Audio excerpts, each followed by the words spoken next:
Her హర్ మహాదేవ్. ఈ ప్రాంతాన్ని జోలింకాంగ్ అంటారు.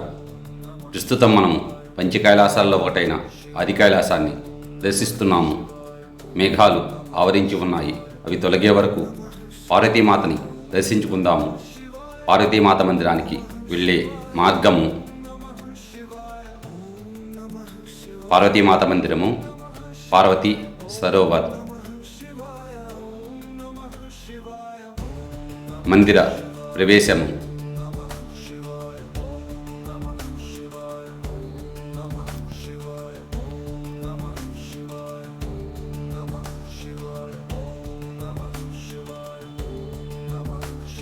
ప్రదక్షిణ చేసి వద్దాము.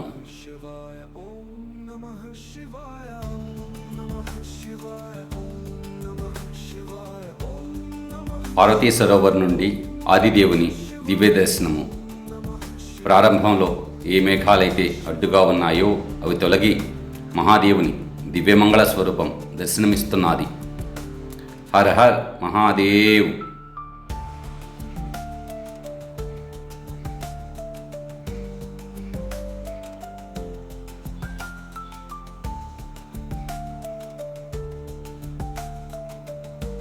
పార్వతీ సరోవర్ నుండి నడక మార్గము.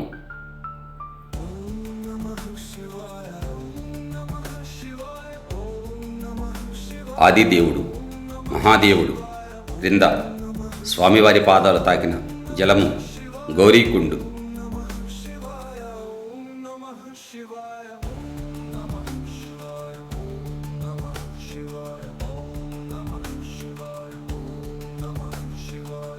మనము ఏదైతే వాహనాల్లో వచ్చామో ఆ వాహనాలు పార్క్ చేసిన ప్రదేశము.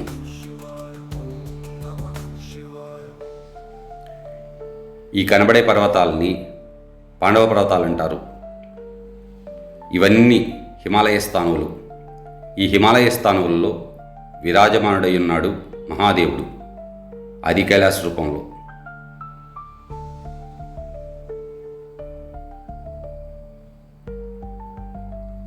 మనము పరమేశ్వరుణ్ణి వివిధ రూపాలలో దర్శించి పూజిస్తుంటాము. అవి జ్యోతిర్లింగాలు, పంచభూతలింగాలు, పంచారామాలు, కైలాస పర్వతాలు. కైలాస పర్వతాలు ఆదిదేవుని ఆవాసాలుగా పేర్కొంటారు. కైలాస పర్వతాలు మొత్తం 5 ఉన్నాయి. వాటిల్లో ఒకటి ప్రస్తుతం చైనా ఆక్రమిత టిబెట్ భూభాగంలో ఉన్న కైలాస పర్వతము. మిగతా 4 భారత భూభాగంలో ఉన్నాయి. ప్రస్తుతం మనము దర్శిస్తున్నది ఆది కైలాసము. ఉత్తరాఖండ్ రాష్ట్రంలో ఉంది. ఇది పార్వతీ పరమేశ్వరుల వివాహ ప్రదేశంగా చెబుతారు. మిగతా 3 హిమాచల్ ప్రదేశ్లో ఉన్నాయి. అవి శ్రీఖండ్ మహాదేవ్, కిన్నూర్ కైలాష్ మరియు మణిమహేష్. స్వామివారిని దర్శిస్తూ ముందుకు సాగుదాం.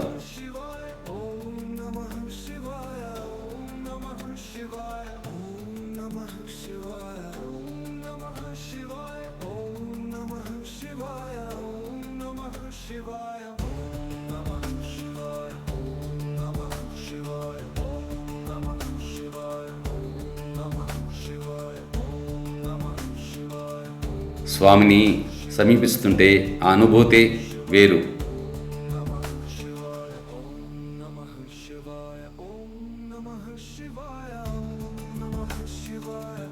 ప్రస్తుతం గౌరీకుండ సమీపానికి చేరుకున్నాము. స్వామివారిని చూస్తున్న కొద్దీ చూడాలనిపిస్తున్నది.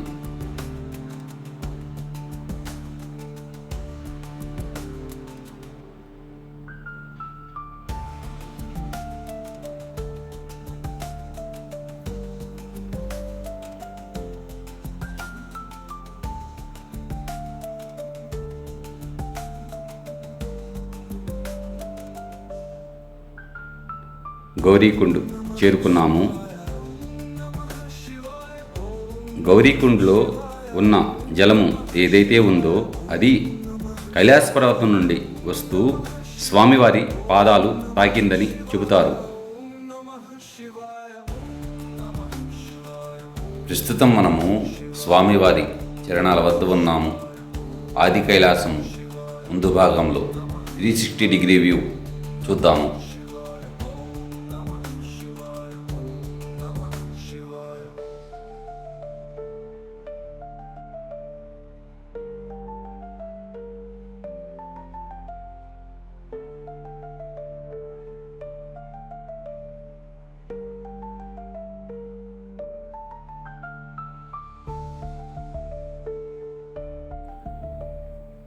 మనము ఇక్కడ వరకే రాగలము.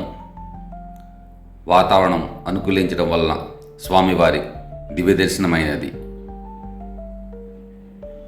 ఉదయం 9 నుండి సాయంత్రం 3 గంటల మధ్యన వాతావరణం అనుకూలిస్తుంది. ఈ సమయాన స్వామివారి దర్శనం చేసుకోవచ్చు. మేఘాలు ఆవరిస్తున్నట్లు ఉన్నాయి. స్వామివారి యొక్క కృప మన మీద ఎల్లవేళ ఉండాలని మనస వాచ కర్మన కోరుకుంటూ హర్ హర్ మహాదేవ్, హర్ హర్ మహాదేవ్.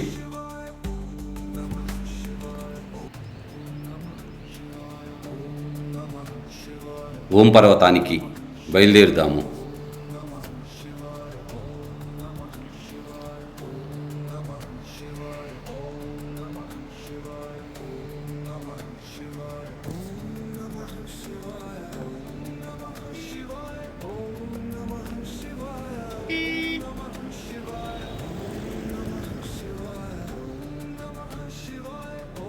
ఓం పర్వతానికి వెళ్ళే మార్గము.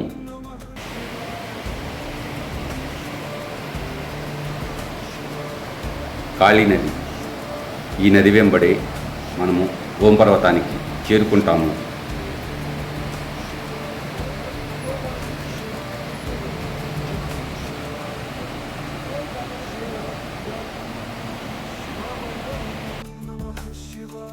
ఈ ప్రాంతాన్ని కాలాపాని అంటారు.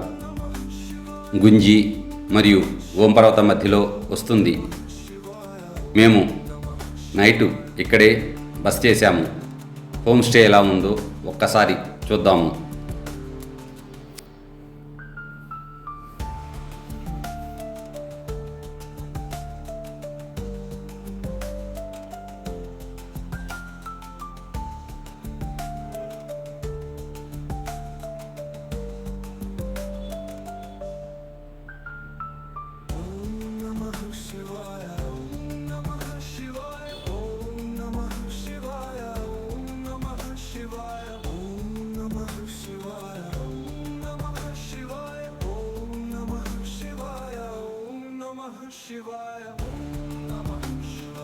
ఈ ప్రాంతాన్ని నాభిదాంగ్ అంటారు.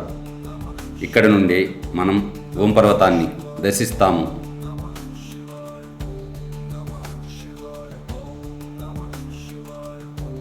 ఓం పర్వతం చేరుకున్నాము.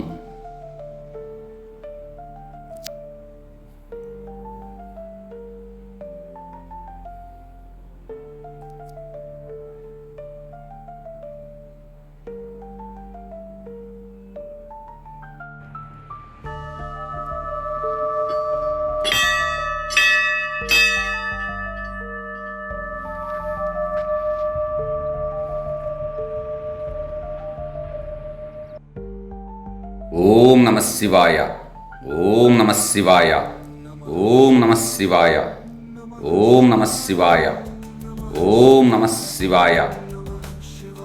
స్వామివారి అనుగ్రహంతో వచ్చే సంవత్సరం ఆది కైలాసము ఓం పర్వతంతో పాటు కైలాస పర్వత దర్శనం కూడా కలగాలని కోరుకుంటూ హర్ హర్ మహాదేవ్.